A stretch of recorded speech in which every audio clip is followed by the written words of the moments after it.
Good deal. Yes, opening statement. Wasn't quite the results we were looking for on the weekend, but certainly the progress we were looking for. I think anytime you're able to go on the road and go the distance that we did out to Arkansas and then play in the manner that we did, it was certainly very encouraging. I'm not big on moral victories, so we're pretty disappointed to let two matches slip that were in our grasp to take. But at the same time, the progress the team made over the weekend was very visible. So, bitter taste in my mouth, but also I slept all right. It wasn't too bad.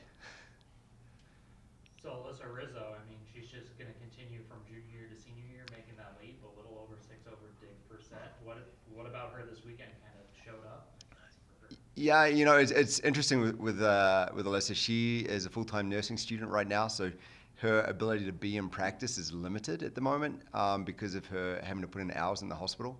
Pretty phenomenal student athlete. She really puts the student and student athlete, and she's just at that point in her career where she's really mastered her craft. For sure, she's got tweaks to make, but it's more tactical than it is technical. So she's able to step on the floor with confidence and just go out there and perform. So it's fun to watch. She gobbles up the backcourt. She reminds me of Pac-Man, just running around the backcourt, gobbling up whatever comes her way. Without a doubt, she was the best libero at that tournament.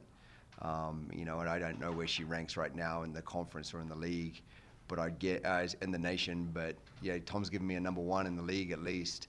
And I'm guessing she's again probably in the top 25 in the nation for digs per set right now, and that's Alyssa Rizzo. She's a stud, and she's leading on the court. She's leading off the court. It's fun to have her around. I'll tell you that.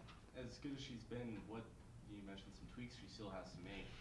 What further steps can she make? Yeah, it's really about reading the offense. There was a couple of times against Northwestern where she got caught moving to her right where she should have been going to her left. I mean, it's just little things like that where the more she's able to read and know hitter tendencies, she's going to be in a better position to make more digs, which is a wild thought, and we've really encouraged her. I mean, Cole Ayazi, our assistant coach, he was an All-American libero himself his senior year, and he openly says, the thing he did better than anybody else was scout upcoming opponent offenses.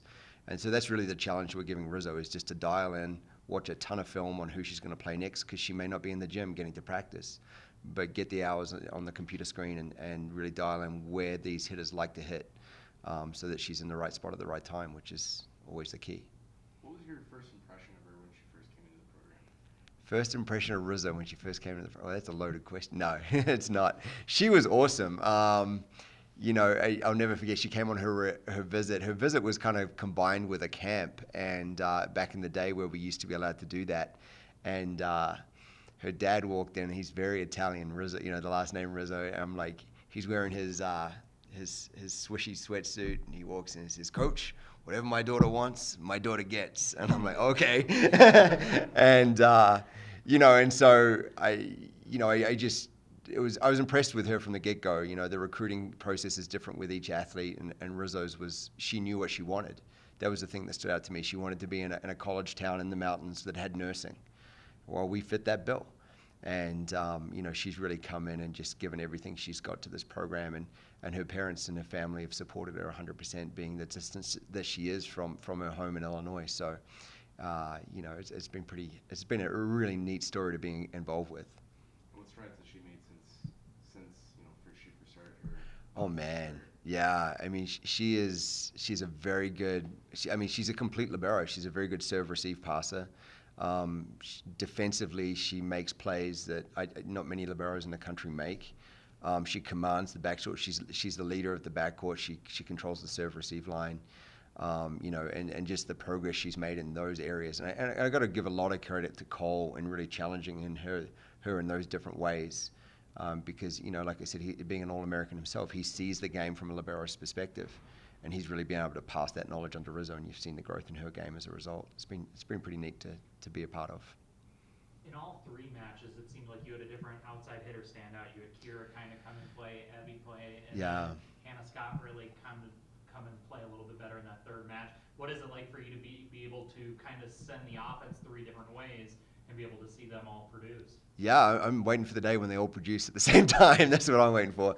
But no, it's awesome. I mean, we've gone from a program that, we've had a rotating OH2 for a number of years. I mean, Natalie Pasick held it down at the OH1, and then we had a rotating door with OH2, and we really feel like with both Evie and Kira, we've got some outside hitters there who produce on a regular basis. And we've challenged Hannah to really step up as a right side this year. She puts up a great block.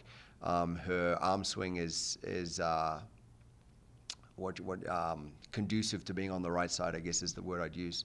And she's aggressive, and when she gets her approach smoothed out and she gets in rhythm, she can hang with anybody. And to be honest, I don't think we've had a right side in the program like that in my time. And we're really looking forward to her continuing to develop on the right side. So it's exciting. There's no doubt about it.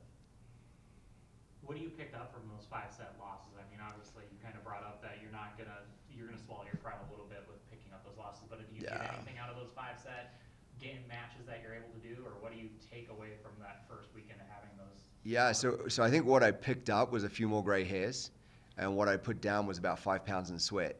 So I'll take those two. But really, I mean, the neat part was getting in those situations. Our serve was really good. Our serve receive was solid. And it broke down in elements. I think in the 4th set against Arkansas, our serve receive broke down. But again, we're going to have those moments, but how quickly can we come out of them? And that was really the challenge to the team.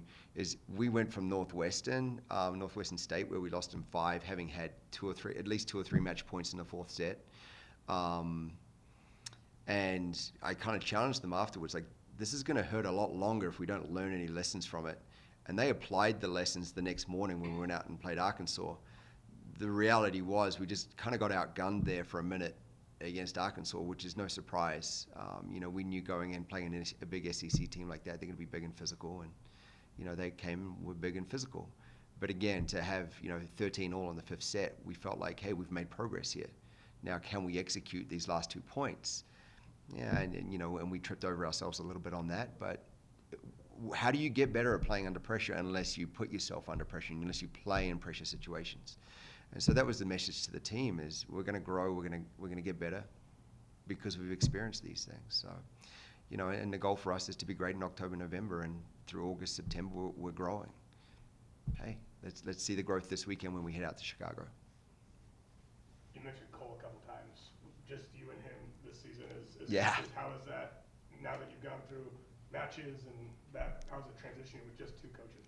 Yeah, it's been a wild ride. I've got to pay an enormous amount of respect and credit to Cole. He's really stepped up. Katie's left a big hole. There's no doubt about it. I think she added so much to the program, and just the late nature in which she moved on was challenging for sure, but exciting for her. And what Cole's been able to do is just he stepped in and filled a void. I mean, he's got every player in his office for film every day, except for the 2 setters, which I take care of. So he's taking care of 14 players. He's taking care of all our travel, all the food and accommodation issues. And there was a lot of work done through the spring to kind of prepare us for that. But the guy is a workhorse, and talk about a passion for volleyball. I think if the world ended, but he had a volleyball, he'd be happy. The guy just loves it, and it's just. I've said it a couple of times publicly, and I'll say it again. This has been the most enjoyable preseason of my career, and this first weekend is, without a doubt, the most enjoyable first weekend of my career, regardless of wins and losses. I've been through a weekend and played 4 matches in the first weekend and won all 4, and not had as much fun as we had this weekend. And no small part of that is due to what Cole's doing and the effort and the enthusiasm he's coming to the office with each day. And we love Mondays. Monday's my favorite day of the week, and me and Cole get in there and we just finished watching film for about 3 hours together, and we just talk volleyball. It's pretty phenomenal. So it's a fun work environment. You had 2 freshmen, obviously, kind of in the rotation. What's the first weekend like seeing them go out? Obviously, they're able to get their first collegiate game experience, but they probably kind of had some up and downs over this first weekend, Yeah. 3 matches. Yeah, without a doubt. I think what we've got in the 2 freshmen who are competing for us right now, two athletes who are seasoned from the sense of they come from high school and club programs where they've really been challenged and pushed outside their comfort zone. So going to the college scene is not that challenging for them because they're used to being outside their comfort zone. I think that the biggest challenge for freshmen is when they walk in and they've been an all-state player or a state champion and they think they're just going to roll in and keep doing what they're doing. And both Emma and Kira, we have two athletes who have walked in and said, hey, I know I've got to work hard. I know I've got to make changes. What do I need to do? Tell me what I need to do. And that's been really, really neat to experience and be a part of with them. And, they're going to have their ups and downs. They're going to get their yips. But like I said, if we're doing that in August, September, and they're making that progress through to October, November, which I've got full confidence they will, hey, we're going to be in a great spot. And, if you talk about, their future, well, I think it's pretty bright. So it's pretty exciting. You bring up your role with the setters. Obviously, Allie Lynch kind of was your primary setter throughout this first weekend. And it's kind of been her first experience being the primary setter. How was it for her handling those 3 matches and kind of taking that opportunity to take that step up? Yeah, I get to watch film with Allie Lynch at 3 p.m. today, and I'll go over about half an hour's worth of clips with her, so it'll be fun.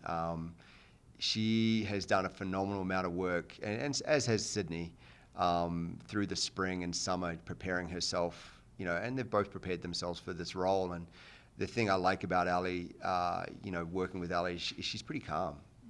She just steps in and I can tell her she's done something wrong. She's, oh, okay. No big deal, water off a duck's back, next thing.